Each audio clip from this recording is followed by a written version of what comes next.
好的，大家好啊，我是伟静老师，好，又是我啦。那这一次呢，又是要带大家来解看这个好像会比较简单的一题的因式分解啦。OK， 那么我们就来试试看做这一题多项式的因式分解咯。好，这一个，那么这一个的话呢，那我们就来先写回我们之前写过的内容，都是一模一样的，好吗？来，同学们记得第一个步骤要做什么吗？第一个步骤呢，我们都会先做设定哦。设定什么呢？先设定这个 ax 减 b 是什么？是 x 减 b 为因式 ，OK， 为其中一个因式哦。那么我们这个可能因数，这个 a 呢，有可能会是为哪一些？好，可能因数 a 就是要看这个6 ，OK， 要看这个6的话，6的因数有哪一些就列举出来咯。好，正负1一定可以整除6，正负2也可以整除6，正负3也可以整除6，正负6也可以整除6。好，这些可以整除6的数我都写下来。当然，我们还要再看 b 的部分哦。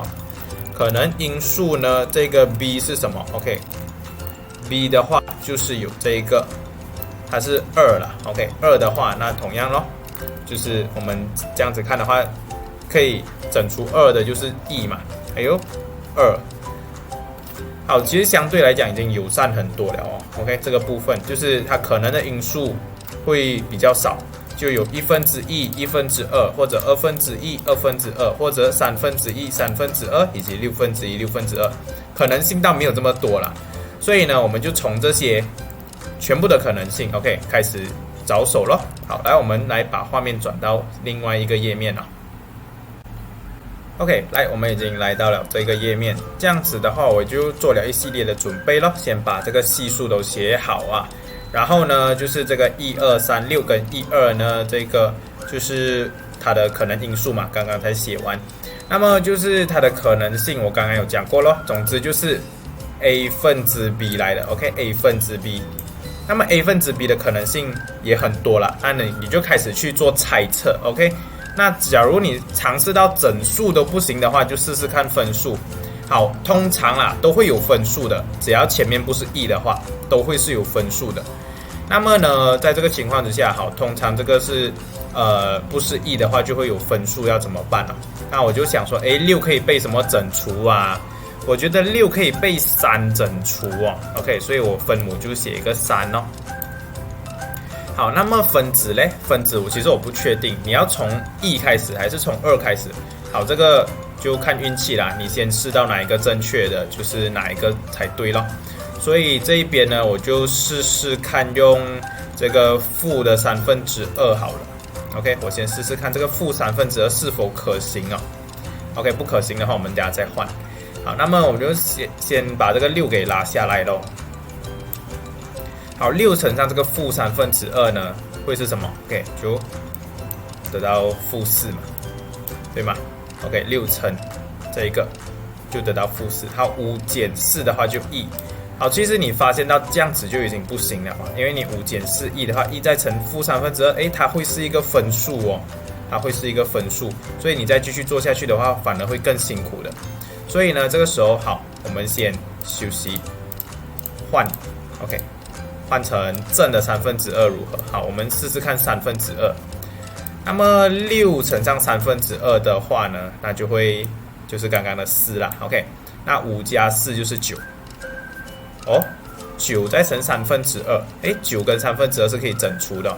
那9乘2/3的话就是这一个6。OK， 9乘2/3的话是6。3加上6就是9嘛，又是9哦，所以有一点希望了。9再乘2/3嘞，就是6嘛，也是6嘛，对吗？好，负3加6就是6减3啦，6减3就是3咯。好，你看到最后我的还是可以整除，3乘2/3可以整除好2。哇，到最后甚至余数为0，好，代表我成功了哦，放2/3是成功的。好，既然我成功了的话，那我就开始记得你这里除上的是分数，这里就再除以3 ，OK？ 那你这里就要变成除以2，然后除以3，然后再变3变1，好，那除以这个3之后得到的这个商式是这样子。当然，因为我这个还算是一个3次的多项式，我就没有办法就直接跳出去，然后去做交叉相乘那一些，我还要至少再做多1次这一个因式分解，就是这个综合除法来做哈。好，那这一次的话，你看前面是2嘛，2的话，我觉得还有可能可以被2整除。好，那我这边分母就尝试放2好了 ，OK， 尝试放2好了。那2的话，我放1/2先开始。好，其实你注意到这里2、3、3、1都是正的话啦，那你这里通常不会放正啊，因为放正的话，你等下乘到来全部都是加起来的话，你最后不会余数是0嘛，所以你当然会放负咯。放负的话，你才有机会 OK 加一下减一下，加一下减一下，最后可能余数会为0哦。好，那我们就试试看哦。好，除以2。这个2先拿下来，2再乘上1/2，负的1/2就是负1。好，3减1就是2。好，2乘负1/2的话就是负1。那3再减1又是2，然后2再乘负1/2，负1。哦，哇哦，这个时候你就发现到它的这个余数会为0哦。好的，我这里稍微有点位置不够，这样子的话，我记得要再除以2哦，这一个部分 ，OK， 这个部分除以2，所以就是111，可以吗？好，111，好，111的话，其实就可以停下来了啊 ，OK， 好，来，这一个没有问题的话，我们就把这个画面又切回到我们的 PPT 里面了咯 ，OK， 好的，我们的画面切回来了啊，所以其实到这边呢。你就先说明好，这样子的情况呢，就代表我的3x减2是因式 ，OK， 3x减2是因式，还有什么呢？ OK， 2x 加1也是一个因式。好，所以我们就有这2个是作为因式的。还有不要忘记这里有 e 代表的是什么呢？其实这个 e 啊，就是其实 x 的2次方加 x 加 e 的意思 ，OK， 好，这个 e 就是指的是这一个，好，我把它就是下面一点，好，我写在这里好了 ，OK， 我写在这边，好，那我写在这边的话，就是想一下它有没有办法因式分解 ，OK， 给你一个3秒钟，3、2、1 ，OK， 好，其实它是无法因式分解的，所以这个 x 2次方加 x 加 e 呢，它是无法再因式分解。好，所以这样子的这个题目哈，我们就说啊，这一个 g of x， 巴拉巴拉，这一个多项式呢，怎么样呢？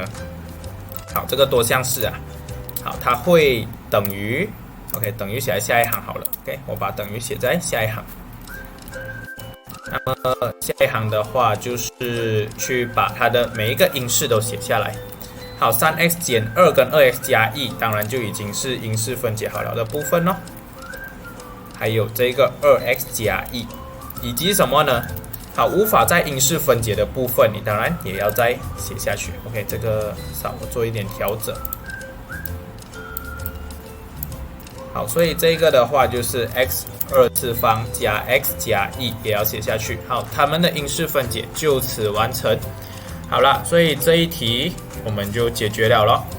所以很多同学比较苦恼是在于这个2/3跟负1/2到底要怎么决定呢？好，目前是没有办法啊，我们都是只能一个一个去试。那只是说我运气比较好，比较快试得到，跟一些我认为可能性比较大的，我会先放下去了。